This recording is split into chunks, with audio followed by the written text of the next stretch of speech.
Feliz día, hoy de nuevo reunidos para compartir la buena nueva, para compartir el alimento que debemos nosotros tener a diario en nuestra vida, en nuestra alma, para que nuestro cuerpo esté siempre robusto y estemos siempre alegres, siempre con ese sentido de vivir la vida en plenitud, porque cuando vivimos con este alimento queremos vivir la vida en plenitud. Bien, vamos a compartir el alimento de este día, la palabra de Dios. Del segundo libro de Samuel. En aquellos días el Señor envió al profeta Natán para que fuera a ver al rey David. Llegó Natán ante el rey y le dijo: había dos hombres en una ciudad, uno rico y el otro pobre.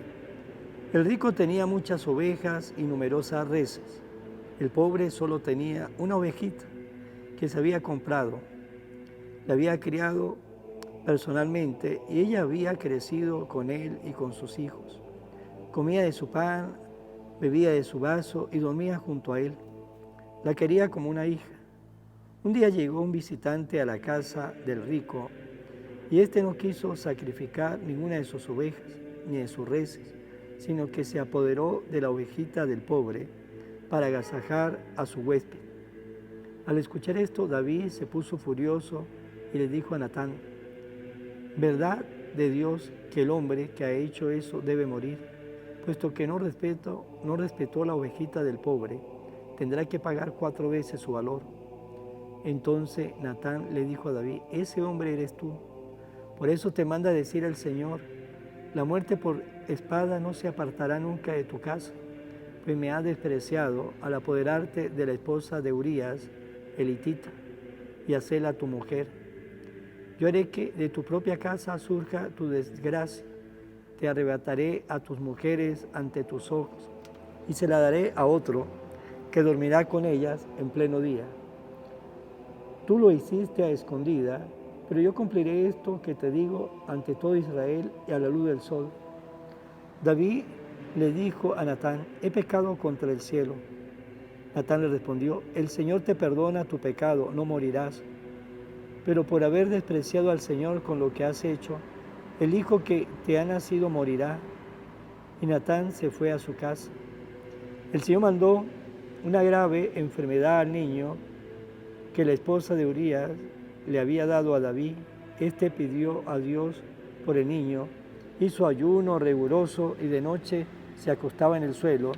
Sus servidores de confianza le rogaban que se levantara, pero él no le hacía caso y no quería comer con ellos. Palabra de Dios. Crea en mí, Señor, un corazón puro. Crea en mí, Señor, un corazón puro, un espíritu nuevo para cumplir tus mandamientos. No me arrojes, Señor, lejos de ti, ni me retire de mí tu Santo Espíritu. Crea en mí, Señor, un corazón puro. Devuélvame tu salvación, que regocija y mantén en mí un alma generosa. Enseñaré a los descarriados tus caminos y volverán a ti los pecadores. Crea en mí, Señor, un corazón puro. Líbrame de la sangre, Dios Salvador mío, y aclamará mi lengua. Tu justicia, Señor, abre mis labios y cantará mi boca tu alabanza. Crea en mí, Señor, un corazón puro. Lectura del Santo Evangelio según San Marcos. Un día, al atardecer, Jesús dijo a sus discípulos: vamos a la otra orilla del lago. Entonces los discípulos despidieron a la gente y condujeron a Jesús en la misma barca en que estaba. Iban además otras barcas. De pronto se desató un fuerte viento y las olas se estrellaban contra la barca y la iban llenando de agua. Jesús dormía en la popa, reclinado sobre un cojín. Lo despertaron y le dijeron: Maestro, ¿no te importa que nos hundamos? Él se despertó, reprendió al viento y dijo al mar: cállate, enmudece. Entonces el viento cesó y sobrevino una gran calma. Jesús le dijo: ¿por qué tenían tanto miedo? ¿Aún no tienen fe? Todos se quedaron espantados y se decían unos a otros, ¿quién es este a quien hasta el viento y el mar obedecen? Palabra del Señor. Gloria a ti, Señor Jesús. Hoy, en esta lectura del Evangelio que acabamos de escuchar este día, vamos a mirar, vamos a sacar de este Evangelio dos ideas. La primera idea que vamos a sacar es la actitud de Jesús. Y la segunda idea, la actitud de los apóstoles. Nos dice de que Jesús y sus apóstoles, sus discípulos, donde estaban, despidieron a la gente y se condujeron con Jesús en la misma barca a otro lugar. Iban en la barca, pero estando ahí en la barca, de pronto nos dice el Evangelio, se desató un fuerte viento, las olas se estrellaba contra la barca, se iba llenando de agua la barca, y mientras tanto Jesús dormía en la popa. Es decir, Jesús estaba ahí en la popa mientras los discípulos estaban viviendo para ellos toda esa tragedia, donde pensaba lo peor, de que esas barcas se podían hundir y de que ellos podían perder la vida en ese momento. Mientras los discípulos pensaban lo peor, Jesús estaba en la popa, estaba durmiendo, estaba tranquilo. ¿Por qué esa tranquilidad de Jesús? ¿Por qué esa tranquilidad de Jesús? Porque Jesús siempre tenía esa confianza en su Padre y siempre la tuvo, y siempre tuvo esa confianza en el Padre, y tuvo esa confianza hasta cuando estaba en la cruz, cuando dijo, Padre, en tus manos encomiendo mi espíritu. Aquel que vivía para el Padre, aquel que decía, mi Padre y yo somos una sola cosa, aquel que decía, mi Padre me ama porque yo cumplo sus mandamientos, aquel que vivía para el Padre, aquel que nos dice el Evangelio que se retiraba a orar, a estar con el Padre, pues tenía esa confianza en su Padre y sabía que mientras no llegara el momento, él iba a estar en el cuidado del Padre, iba a llegar los días, iba a llegar el momento en que él tenía que enfrentar su pasión, iba a llegar el momento en que él tenía que enfrentar la muerte para el bien nuestro, para nuestra salud. Pero mientras ese momento no llegaba, él tenía la confianza del Padre. Ahí estaba Jesús como aquel que confía en Dios, como aquel que sabe que su vida la tenía en las manos del Padre y que el Padre cuidaba de su vida. Esa confianza de Jesús la debemos aprender ustedes y yo. Necesitamos confiar en Dios, necesitamos confiar con ese Dios que nos ama, pero a veces lo que a nosotros nos falta es esa confianza. A veces somos personas de oración, pero estamos como dudando, ¿será? ¿No será? Nos falta a nosotros entregarnos, así como Jesús, entregarnos a Dios y confiar en el Señor.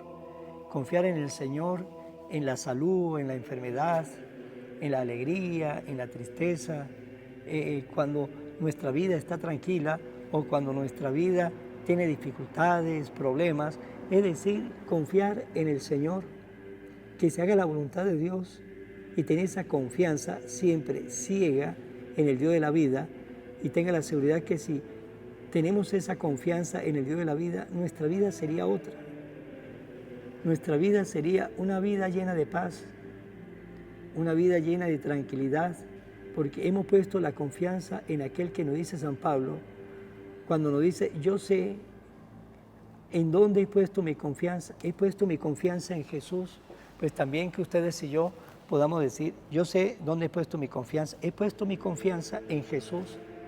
Pero luego viene la actitud de los apóstoles, de los discípulos. Los discípulos estaban asustados, temerosos, pensaban lo peor, Jesús estaba dormido. Dejaron dormir a Jesús. Y pues asustados fueron a despertar a aquel que ellos pensaban que era el único que lo podía sacar de ese momento trágico que ellos estaban viviendo y que podía convertirse en una tragedia. Y fueron a despertar a aquel que lo podía ayudar. Despertaron a Jesús. También a nosotros nos puede pasar más o menos algo semejante, porque muchos de nosotros pues dejamos dormir a Jesús, dejamos que Jesús se duerma en nuestra vida. ¿Por qué? Porque no lo tenemos en cuenta en nuestra vida, porque no lo buscamos en nuestra vida, porque no tenemos una comunicación con Él. Aunque a veces podemos decir que somos creyentes, pero no tenemos esa comunicación con Jesús, estamos dejando dormir a Jesús, y cuando eso sucede, pues vamos a tener la actitud de los apóstoles, actitud de inseguridad, actitud de miedo, actitud de desconfianza para con la vida, y nos vamos a meter un mundo negativo en nuestra cabeza que tenga la seguridad que no nos va a hacer ningún tipo de bien, todo lo contrario, nos puede dañar hasta nuestra salud y nos puede llevar hasta estar en psicólogos, psiquiatras, porque puede llegar el momento que no entendamos nuestra vida, no entendamos a los demás y pensamos que por culpa de los demás nuestra vida está así, y nos metemos en nuestra cabeza un mundo lleno de cuadros, y ese mundo lleno de cuadros pues también puede afectar, así como afecta nuestra vida, puede afectar la vida de las personas que más queremos, los más allegados, porque hemos dejado dormir a Jesús y nuestro corazón se va a llenar de temores, y de una cantidad de temores y de muchas ideas negativas que posiblemente ninguna de ellas va a pasar, o si pasará, pasará no el 100% de toda esa idea negativa que podemos tener, sino un 15, un 20%, pero ahí estamos nosotros, nos estamos amargando la vida, todos temerosos. El por qué hemos dejado dormir a Jesús, y cuando dejamos dormir a Jesús, nuestra vida tendrá esa actitud. Por lo tanto, no dejemos dormir a Jesús para que no nos pase como a los discípulos, temerosos y con una cabeza empotada y de repente llena de tragedia que no va a suceder. Entonces, no dejemos dormir a Jesús, estemos en comunicación con Él, estemos siempre enfocados en Él para que nuestra vida no sea una vida temerosa, como nos dice hoy Jesús en el Evangelio. ¿Por qué tiene miedo? ¿Y por qué tenía miedo? Dejaron dormir a Jesús, se desenfocaron y dejaron dormir a Jesús. Que ustedes y yo nunca nos desenfoquemos, que nunca dejemos dormir a Jesús, sino todo lo contrario, que tengamos esa actitud de Jesús que hoy nos enseña, una actitud de confianza en el Dios de la vida. Vamos a finalizar en manos de María. Oración a la Virgen María. Oh Virgen María, Madre de Jesús y Madre mía, como en Caná te das cuenta, cada día lo que yo necesito, ruega a Jesús por mí. Cuídame siempre, no me dejes nunca, no permitas que me aleje de Jesús, tu Hijo amado. Ayúdeme a corregir mis defectos que me alejan de Jesús y fomentar mis virtudes que me acercan a Él. Sea siempre mi Madre protectora a lo largo de toda mi vida. Amén. Será hasta mañana, Dios mediante, en el nombre del Padre, del Hijo y del Espíritu Santo. Amén. Evangelio de hoy, con el Padre Iván Jaimes.